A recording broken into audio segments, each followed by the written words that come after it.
मुझे याद नहीं मैं जिंदगी में इतनी खुश पहले कब हुई थी, लेकिन हर खुशी से हद से बढ़ जाती है तो वो इंसान को उदास कर दिया करती है, क्योंकि फिर उसके छिन जाने का डर होने लगता है।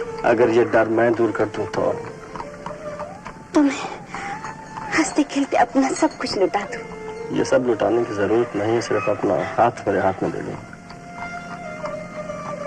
मुझसे शादी कर।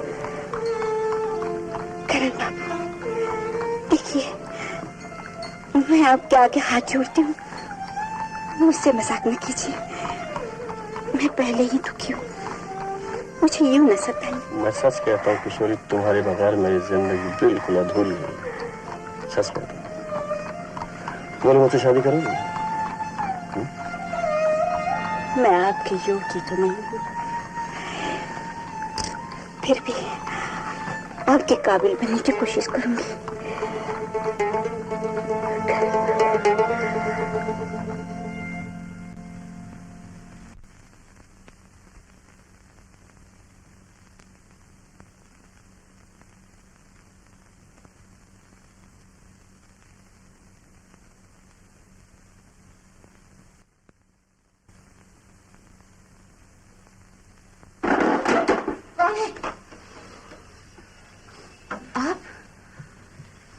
बत्ती क्यों नहीं जला ली?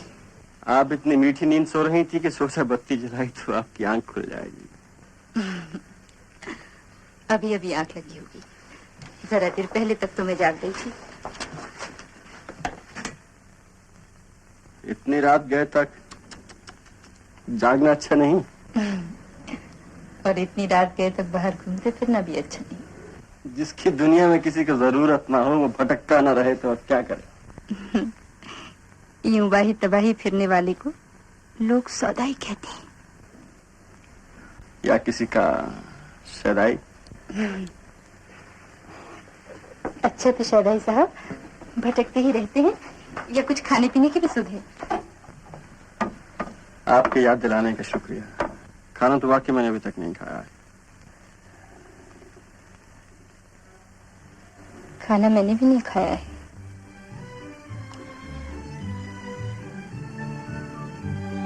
आपने भी खाना नहीं खाया? मैंने कहा था ना, किसी दिन ये भी करके दिखा देंगे।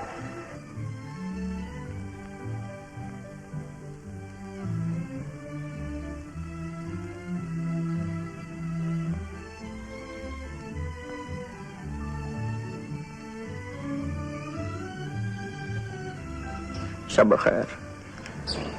शब खैर।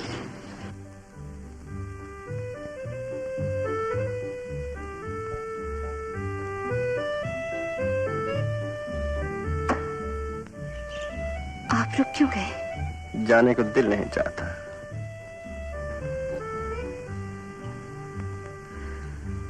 क्या कहता है आपका दिल?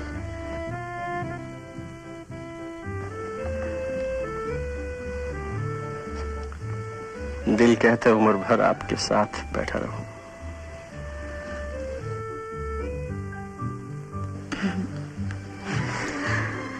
तुम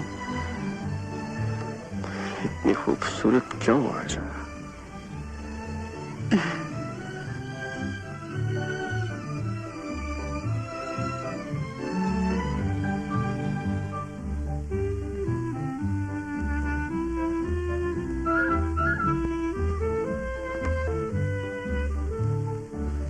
आप हैदराबाद कब तक रहेंगे?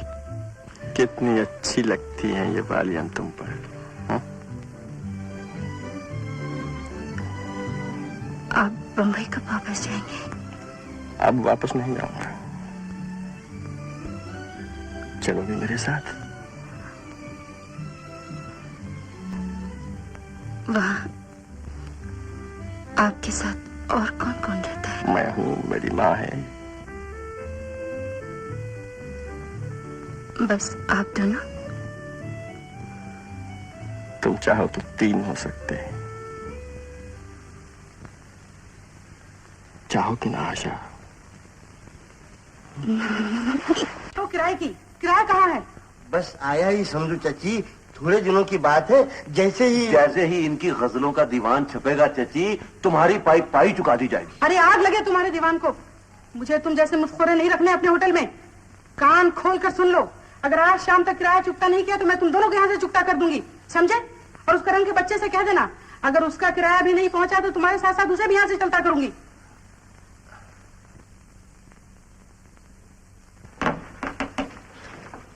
अरे यार, ये अपने आप को क्या समझती है जो घड़ी घड़ी यूं आकर हमें रोक दिखाती है। तुम ठहरो जी, मैं इस गुड़िया पर 40 शेरों की एक हिजो लिख देता हूँ। हाँ, क्या लिख रहे हो भाई? कुछ हम पर भी लिखो। अरे बेवकूफ, ये तुम्हारी मालकिन पर हिजो लिखने लगे हैं। हिजो? हिजो जानते हो? गालियां। गालियां? गालियां? तो 2-4 गालियां मेरी तरफ से भी लिख देना। करण बाबू, ये आशा बीबी ने आपको खत दिया है।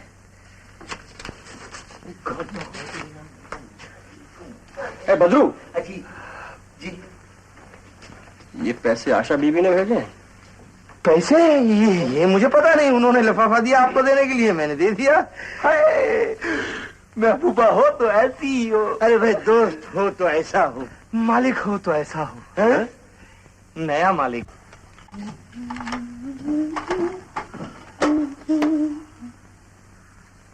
बदरू के हाथ में रुपए भेजकर तुमने मुझे बड़ी उलझन में डाल दिया आशा। कौन से रुपए? बात को मजाक में टालने की कोशिश मत करो, मैं तुम्हारे ये रुपए नहीं ले सकता। आपसे ये किसने कहा कि ये रुपए मैंने आपको दिए हैं? ये रुपए तो आपके हाथ से चाची को देने के लिए भिजवाए थे। कुछ भी हो, मगर मुझे ये रुपए नहीं लेने। ये गलत बात। फिर वही बात, ये कौन कह रहा है कि रुपए आप ले लीजिए, चाची को दे दीजिए, बात खत्म हो जाएगी। ये सब ठीक है, मगर क्या पानी में? आपको मेरी कसम, जो इस बारे में कुछ भी बात करे, अगर इस बात का इतना ही ख्याल है तो जब कभी मैं बंबई आऊं तो ये पैसे मुझे अपने शहर की सैर कराने में खर्च कर दीजिएगा। बच्चों की सी बातें मत करो आशा, मैं यहाँ मुफ्त में नहीं रह सकता।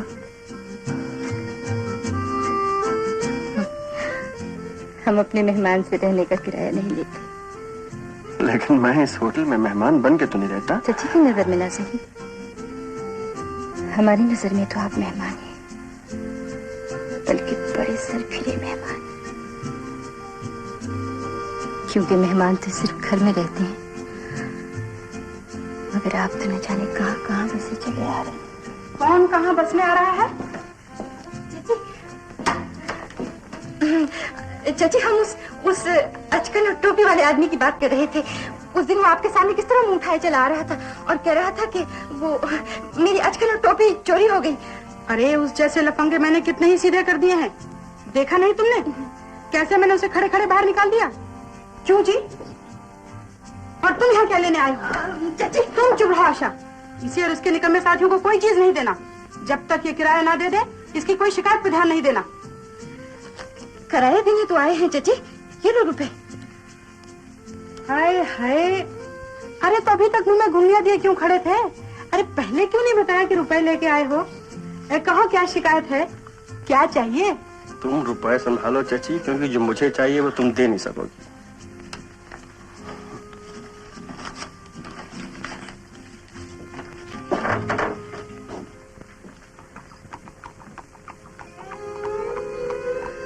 उस रोज तुम कह रही थी कि तुम मेरे काबिल नहीं हो, हालांकि सच इसके उलट है। देखो ना, मैं कितना गरीब हूँ, बेरोजगार हूँ, तुम्हारा खर्च तक नहीं चला सकता। इसकी फिक्र न कीजिए, मैं गरीबी से नहीं डरती। मेरे पास आमदनी का एक और जरिया भी है, जिसकी बदौलत हमें रुपए पैसे की कभी तकलीफ नहीं होगी। लेकिन मैं तुम्हारी कमाई पे कैसे रह सकता हूँ? मेरी कमाई का कौन जिक्र कर रहा है? मेरे पास एक चीज है जिसकी वजह से हम दोनों का गुजर हो सकता है। क्या चीज है वो? है एक चीज, लेकिन अभी नहीं बताऊंगी। अभी मैं तुम्हारी बातें सुनना चाहती हूँ, तुम्हें जी भरकर देखना चाहती हूँ, तुम समझ आना चाहती हूँ।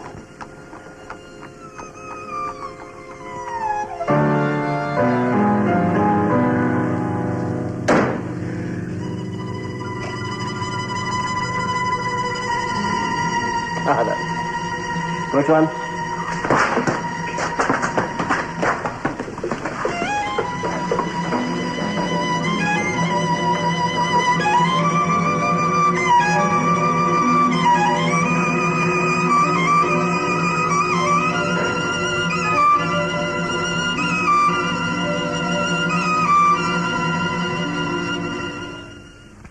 ये सब ठीक है, लेकिन किशोरी मुझसे प्यार करने लगी है, मैं उसके साथ ही पैंतरा कैसे खेल सकता हूँ? वो बड़ी दुखी औरत है मेहता साहब, और वो मुझसे अपनी मुक्ति की आस लगाए बैठी है। तुम्हारे बाप से भी ज्यादा दुखी है? वो भी तो तुमसे मुक्ति की आस लगाए बैठा है।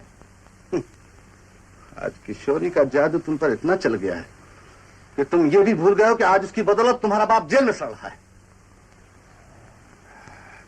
तो फिर आप मुझे यकीन दिलाइए कि इस खत की बिना पर मुकदमा नए सिरे से खुलवाया जा सकता है। ठीक है, कल सुबह तुम यहाँ आ जाओ और मैं तुम्हें लेकर सरकारी वकील के पास चलूंगा। जी। अरे वो बदली के बच्चे, इधर कोई ऐसी हरकत मत करना जिससे ये पता चले कि तुम नवाब नहीं कोई घसियारे हो। घसियारे होगा तू। बे जानता नहीं, बरसों से होटल में नौकरी किया हूँ बैरा का, हजारों नकली नवाबों से वास्ता पड़ा है। अभी भी मैं असली नवाब का काम नहीं किया तो मेरे वहां कोई गधा नहीं। वो तो बिल्कुल दुरुस्त है। सुन, इसीलिए तो ये मुश्किल काम तुम्हारे सुपुर्द किया है। तुम्हारी शक्ल बड़ी नवाबों जैसी है, मगर तुम की कसर है। अबे वो बटाटे बटाटे अपना हुक्का सामान हुक्का। अबे वो एक्टिंग करूंगा कि चल। अरे अबे वो दौलत चंद के बच्चे को तो आना। दौलत चंद दौलत लेकर आ गया है। ये लो रुपयों की थैली। अबे पत्थरों की है। और ये लो चेक बुक। बकवास है। और असली चीज भी लाया हूँ। जल्दी ये लो 100 रुपए का नोट। असली है। पठान से लाया हूँ, वो नौकर वाले पठान से वापस देना पड़ेगा। हाँ भाई, हाँ, मैं भी जानता हूँ उसको। आ जाओ। अच्छा, चलो। जरा तसल्ली रखिए करण बाबू, अभी कपड़े बदल के आ रही है आपकी बेगम। तुमने कभी किसी से प्यार किया हो तो जानो कि इंतजार किसे कहते हैं। करण बाबू, हम लोगों की तो पूरी जिंदगी इंतजार बन के रह गई है। आदाब नीलम भाई, बाहर एक नवाब साहब आए हुए। नवाब साहब ऊपर आ रहे हैं।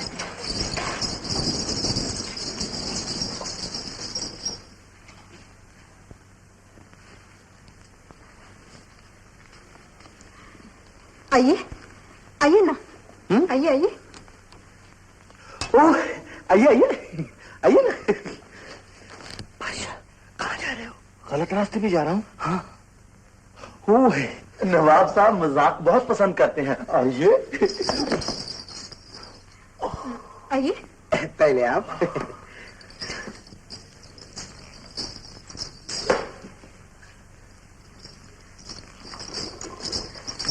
आइए, तशरीफ रखिए।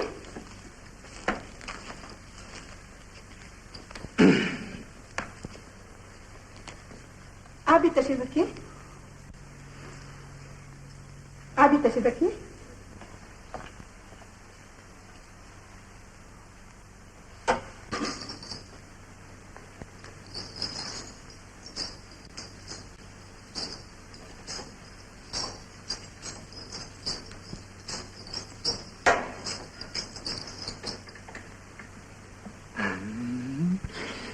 पान लीजिए ना।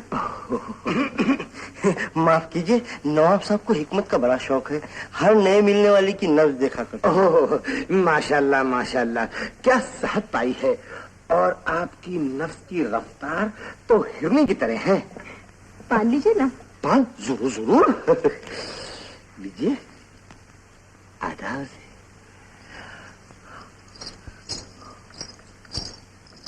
अबे बेवकूफ, वो किराए का नोट था। खामोश, तुम अपनी जगह पे खड़े रहो। हम जानते हैं हम क्या कर रहे हैं।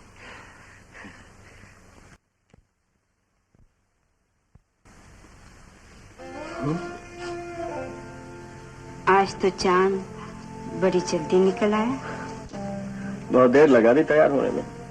कुछ लोग तो आ भी गए और कुछ शायद जाने वाले भी हैं। क्या मतलब? हाँ,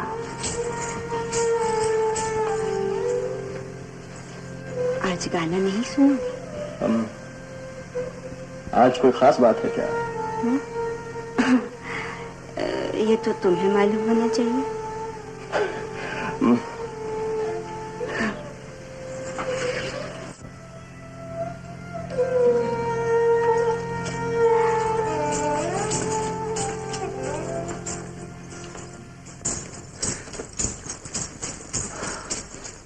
आदाब बजा लाती। आदाब। ये है अमीरुल मुल्क खादरुद्दमा फखरुद्दौला खादरुद्दौला चिरागुद्दौला जनाब नवाब बदरुद्दौला, जिन्होंने तुम्हारे गरीब खाने पर कभी तो काफ बोल। बहुत खूब जिन्होंने तुम्हारे गरीब खाने पर कदम रंजा फरमाया। फौरन शेर पड़िए, वो आए घर में हमारे, खुदा की कुदरत है, कभी हम उनको कभी अपने घर को देखते हैं। ठीक है।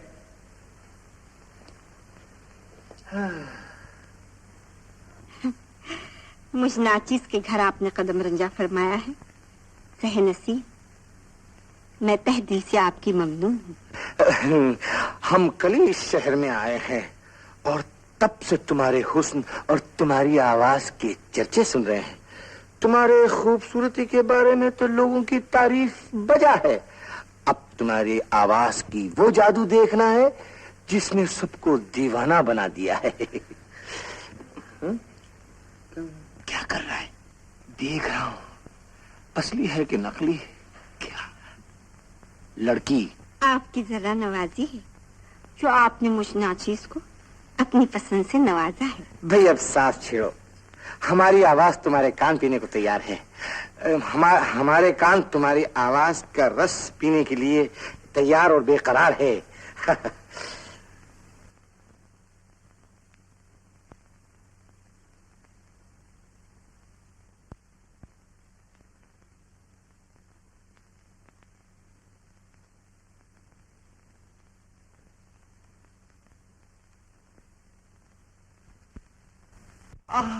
सुभान अल्लाह, सुभान अल्लाह, क्या आवाज पाई है। मजा आ गया, मजा आ गया।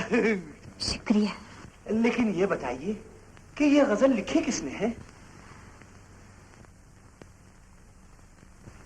वो शायर भी यही है। उस शायर को हमारे हुजूर में पेश करो।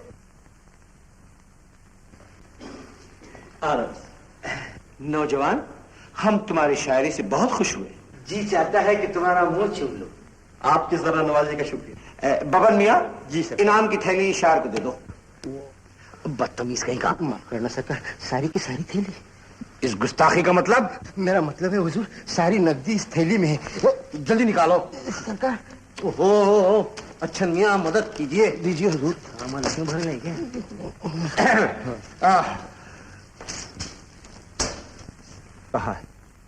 दिल बैठे बैठे भर आया, क्या कहिए हमें क्या याद आया।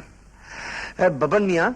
जी सरकार। 100 रुपया और शायर को देना चाहिए, क्या ख्याल है? ठीक है, मगर सरकार सारी नकदी तो उस थैली में चली गई है। तो क्या हुआ भाई जी, वो 100 रुपया जो मैंने आपको दिया है आप शायर को दे दीजिए।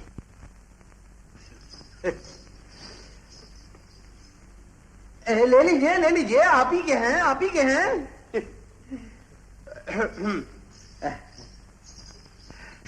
मियाँ, मियाँ, मियाँ। सरकार, कौन सा मियाँ? चेक वाला मियाँ। तो गधे उस तरफ बोलना। लाइए चेक लाइए। भाई जी आप घबराइए नहीं, मैं 100 रुपए की एवज में आपको 200 रुपए का चेक दे रहा हूँ। 200 रुपए का चेक भाई जी को दे दो जल्दी से। फिर तशरीफ लाइएगा ना? जरूर जरूर, जब रूह प्यासी होगी तो चले आ जाएंगे। आदाब, आदाब, आदाब। आदाब सरकार।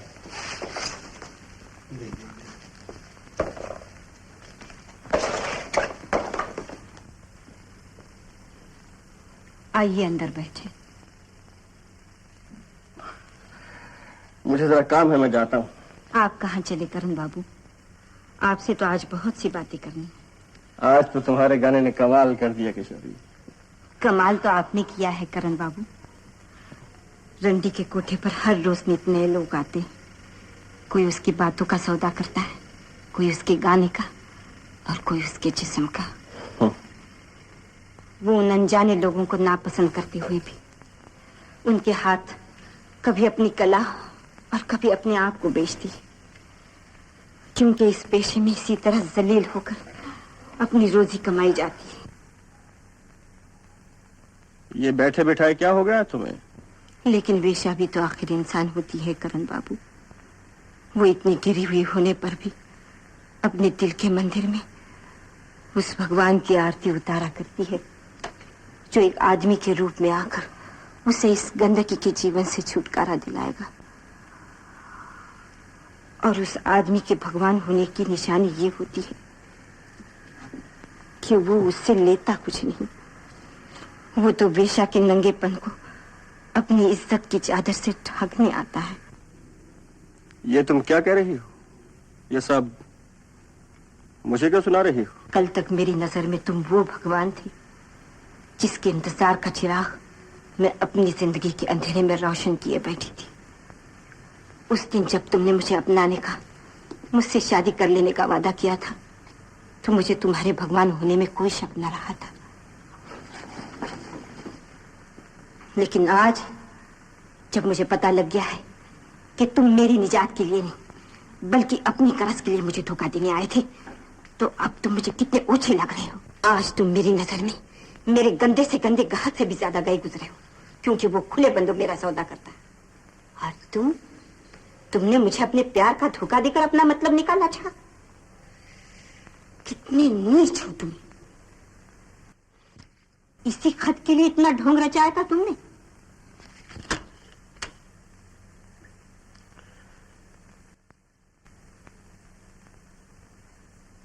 बस कह चुकी हैं, अभी कुछ और कहना बाकी है। आज मैं तुम्हें एक नीच और ओछा आदमी नजर आ रहा हूं क्योंकि मैंने तुम्हें अपने प्यार का धोखा दिया है। लेकिन मैं पूछता हूं कि तुम किस मुंह से आज जज बन के बैठी हो? जरा अपने गरेबान में मुंह डाल के तो देखो। क्या तुम वही जमीर फरोश औरत नहीं जिसने चांदी के चंद सिक्कों की खातिर एक बेकसूर बेगुनाह आदमी को मुजरिम कह के जेल के अंधेरे में ढकेल दिया था? तुम जो खुद इंसाफ का खून कर चुकी हो, आज इंसाफ की दुहाई दे रही हो। तुम मुझे नीच कहती हो, तुम जिसने एक औरत की पूनम ऐसी जिंदगी को अमावस के अंधेरे में बदल दिया, जिसने एक सुहागन को एक विधवा का रूप धारण करवाया। इधर देखो, मेरी शक्ल की तरफ देखो। मैं उस बेकसूर बेगुनाह आदमी का बेटा हूं जिसकी जवानी की सुबह को तुमने जेल का घुन लगाकर बुढ़ापे की रात में बदल दिया है। मेरे पिताजी पिछले 15 बरस से अपनी बीवी के प्यार और बेटे का लाड उठाने के लिए तरसते रहे हैं, और इधर मैं उनकी मोहब्बत से महरूम, उनके जीते जी यतीम बना फिरता रहा हूं। यही वजह है कि मैंने ये खत हासिल करने की कोशिश की थी, क्योंकि इसी से मैं उनकी रही सही जिंदगी को खुशियों से भर सकता हूं। और यही वजह है कि कल तक जो आदमी तुम्हारी नजरों में भगवान था, आज तुम्हारे सामने जलील बना खड़ा है। किस्मत, मुझे क्या मालूम था कि वही आदमी तुम्हारे पिता निकलेंगे।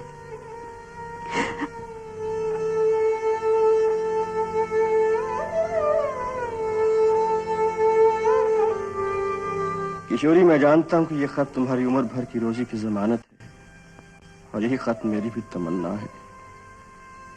लेकिन मुझे अपनी तमन्ना के लिए तुम्हारी उम्र भर की रोजी छीनने का कोई हक नहीं है।